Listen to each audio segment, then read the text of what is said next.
आइए अब हम आपको नेक्स्ट प्रिंसिपल का अगला कंसेप्ट समझाते हैं, जिसका नाम है रिवेन्यू रिकॉग्निशन कंसेप्ट। इस कंसेप्ट में ये बताया जाता है कि कोई भी रिवेन्यू जब जिस तारीख को अर्न कर ली जाती है उसी तारीख को उसकी पहचान की जाएगी और उसी तारीख को उसका किताबों में रिकॉर्ड दर्ज किया जाएगा, ना कि उस तारीख को जिस तारीख को उस रिवेन्यू का पैसा मिला। सिंपल सी बात है कि कोई भी आपने सर्विस प्रोवाइड करी, आपकी कंपनी ने 3 अक्टूबर को एक सर्विस प्रोवाइड करी 10,000 रुपये की, और वो जो सर्विस प्रोवाइड करने के बाद में जब आपने पूरी सर्विस प्रोवाइड कर दी तो 10,000 रुपये आपके अर्न हो गए, उसके ऊपर ड्यू हो गए। लेकिन उसने कहा कि भाई मैं आपको 31 दिसंबर को ये पैसा दूंगा। तो आपने इस रिवेन्यू की जो पहचान करी है वो 3 अक्टूबर को करी है, और 3 अक्टूबर को ही अकाउंट की किताब में इस सर्विस की अर्निंग आप दिखाएंगे। 31 दिसंबर को पैसा मिला तो 31 दिसंबर पे कोई फोकस नहीं किया जाएगा। जिस तारीख को ये अर्निंग आपकी अर्न हुई है उसी तारीख को इसकी पहचान की जाएगी और उसी तारीख को इसका किताबों में रिकॉर्ड किया जाएगा। तो द कंसेप्ट स्टेट, ये कंसेप्ट बताता है कि revenue is recognised and recorded in the book. किताबों में इसकी पहचान और इसका रिकॉर्ड तभी किया जाएगा जब ये अर्न हो जाती है, लेकिन जब इसका पैसा मिलता है उस तारीख को इसका रिकॉर्ड नहीं किया जाएगा। इसको एग्जाम्पल के तौर पे इस यहाँ समझाया गया है कि एक कंपनी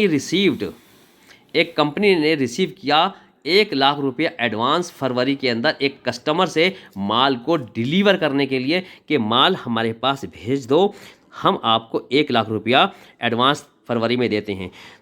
लेकिन वो माल जो था मई को डिलीवर किया गया। तो आप अकाउंट की किताब में यहाँ पर 1,00,000 रुपए की जो अर्निंग है फरवरी में नहीं दिखाएंगे, क्योंकि ये ट्रांजैक्शन पूरी ही नहीं हुई है। ये आपकी इनकम पूरी तब होगी जब उस सर्विस को, उस गुड्स को आप उसको प्रोवाइड कर देंगे। आपने उसके गुड्स को आपने मई 2025 को वो गुड्स डिलीवर किया। जब माल आपने 2025 मई को उसको डिलीवर किया, तभी ये आपका एडवांस आपका अपना माना जाएगा। तो इस तरीके से इस रिवेन्यू को 1,00,000 को आप अपनी किताब में मई 2025 को ही दिखाएंगे। तो एक कंपनी रिसीव्ड 1,00,000, एक कंपनी को 1,00,000 रुपया एडवांस मिला फरवरी में फ्रॉम एक कस्टमर से माल को डिलीवर करने के लिए। द गुड्स डिलीवर, लेकिन आपने माल मई 2025 को डिलीवर किया। तो 1,00,000 रुपया जो है रिकॉग्नाइज किया जाएगा रिवेन्यू के तौर पर, सिर्फ जो है फरवरी में नहीं किया जाएगा इसको, क्योंकि उस तारीख को आपने माल डिलीवर ही नहीं किया। तो ये रिवेन्यू जो है रिकॉग्नाइज किया जाएगा मई 2025 को, क्योंकि उस तारीख को आपकी जो है माल को आपने डिलीवर किया और ये एंट्री मई 2025 को ही पूरी होगी। तो इस तारीख को, इसके अंदर सारांश ये कहा गया है कि कोई भी रिवेन्यू उसी तारीख को पहचान की जाएगी जिस तारीख को वो अर्न कर ली गई है, ना कि उस तारीख को जिस तारीख को इसका पैसा मिला है। आइए अब अगला जो है हम प्रिंसिपल आपको समझाते हैं, जिसका नाम है प्रूडेंस और कंजर्वेटिज्म। तो प्रूडेंस एंड कंजर्वेटिज्म प्रिंसिपल क्या है, इसके बारे में हिंदी में इसको बोलते हैं सावधानी का सिद्धांत। यानी कि इसमें बहुत ही सावधानी बरतनी है कि कोई भी आपको ये बताता है कि कोई भी प्रॉफिट जो है तब तक उसकी पहचान नहीं करी जाएगी जब तक उसके ऊपर होने वाले लाभ और हानियाँ जो है उसको पहचान नहीं कर ली जाती हैं। यानी कि कोई भी प्रॉफिट, एक्सपेक्टेड जो प्रॉफिट है उसको एकदम प्रॉफिट को हम प्रॉफिट नहीं मानेंगे जब तक उसके ऊपर जो हानियाँ, जो लाभ हैं, जब तक हम उसका एडजस्टमेंट नहीं कर लेते।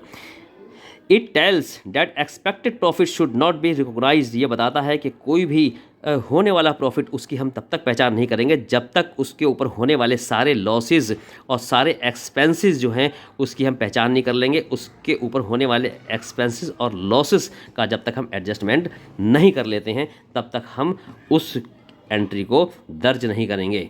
इसको हम एग्जाम्पल के तौर पे 2 एग्जाम्पल से हम आपको समझाएंगे। जैसे कि एक कंपनी ने परचेस किया 5,00,000 रुपए का लैंड परचेस किया, कंपनी ने 5,00,000 रुपए का लैंड परचेस किया और उसकी कीमत जो है बढ़ के 8,00,000 हो गई। तो इस तरीके से 8,00,000 उसकी कीमत हो गई, तो कंपनी को 3,00,000 रुपए का प्रॉफिट हुआ।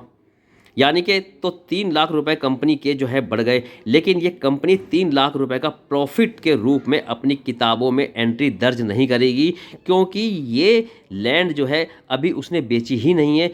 ये उसकी अभी जो है कंपनी के अंदर ही वो लैंड है।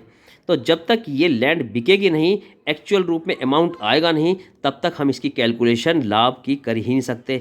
तो इस तरीके से कंपनी का जो 3 लाख रुपए की जो एक्सपेक्टेड लाभ होने की जो उम्मीद है, उसको हम किताब में नहीं दिखाएंगे जब तक कि उसको हम एक्चुअल रूप से बेच नहीं लेंगे। इसी तरीके से हम दूसरा एक एग्जाम्पल आपको और देते हैं कि हमने माल बेचा उधार 1 लाख रुपए का। जब हमने माल उधार 1 लाख रुपए का बेच दिया, तो वो 1 लाख रुपए का भी हमने उधार माल बेचा है, उस 1 लाख रुपए को हम जो है किसी भी तरीके से एक्सपेक्टेड अर्निंग नहीं दिखाएंगे, क्योंकि जब तक वो पूरा का पूरा 1 लाख रुपया हमें मिल नहीं जाता। और अगर ये उम्मीद की जाती है कि 1 लाख में से भाई 5,000 रुपया जो है डूबने की उम्मीद है, तो जब 5,000 रुपया डूबने की उम्मीद है, तो हमें पहले से ही इस 5,000 जो लॉसेस है उसको पहचान करने के बाद में उसका इंतज़ाम, उसका बंदोबस्त हमें कर लेना चाहिए। यानी कि इसके लिए हमें एक प्रोविज़न बनाना चाहिए, प्रोविज़न फॉर बैड डेब्ट्स। और प्रोविज़न फॉर बैड डेब्ट्स बनाने के बाद में 5,000 रुपये की हमें अरेंजमेंट करना चाहिए, क्योंकि जो ये लॉस होगा, बिज़नेस को, व्यवसाय को जो लॉस होगा, वो एकदम उसकी फाइनेंशियल पोजीशन पर असर डालेगी। जब उसके फाइनेंशियल पोजीशन पर असर डालेगी तो व्यवसाय के ऊपर जो है, बिज़नेस के ऊपर जो है थोड़ा सा असर पड़ेगा। तो इसलिए जो है बिज़नेस क्या करेगा, 5,000 रुपये का पहले से ही प्रोविज़नल बना के चलेगा, ताकि ये जब हानि जैसे ही होगी 5,000 रुपये की, तो उसका एडजस्टमेंट उस प्रोविज़न में से वो कर लेगा। तो इस प्रूडेंस और कंजर्वेटिज्म अवधारणा से या प्रिंसिपल से हमें ये पता चलता है कि कोई भी एक्सपेक्टेड लाभ जो है उसको एकदम हमें अपनी अकाउंट की किताबों में दर्ज नहीं करने चाहिए, तब तक उसके होने वाले लॉसेस और एक्सपेंसेस को हम पहचान ना कर लें, या उसके ऊपर होने वाले एक्सपेंस और एक्सपेंसेस का हम एडजस्टमेंट नहीं कर लेते। तो बच्चों, ये वाला आज हमारा जो प्रिंसिपल है पूरा हुआ। अगला प्रिंसिपल हम आपको करवाने जा रहे हैं।